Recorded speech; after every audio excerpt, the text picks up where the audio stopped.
ഞാൻ ഒരു വാക്യം നിങ്ങളോട് പറയാം.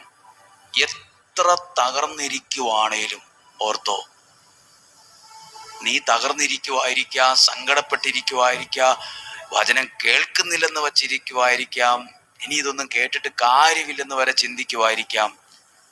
നീ തകർന്നിരിക്കുവാണേലും, പ്രതീക്ഷകൾ തകർന്നിരിക്കുവാണേലും, എല്ലാം കൊണ്ടും ആകെ മനസ്സിടിഞ്ഞിരിക്കുവാണേലും, നിന്നെക്കുറിച്ച് ദൈവത്തിന് ഒരിക്കലും തകരാത്തൊരു ദൈവ പദ്ധതിയുണ്ട്.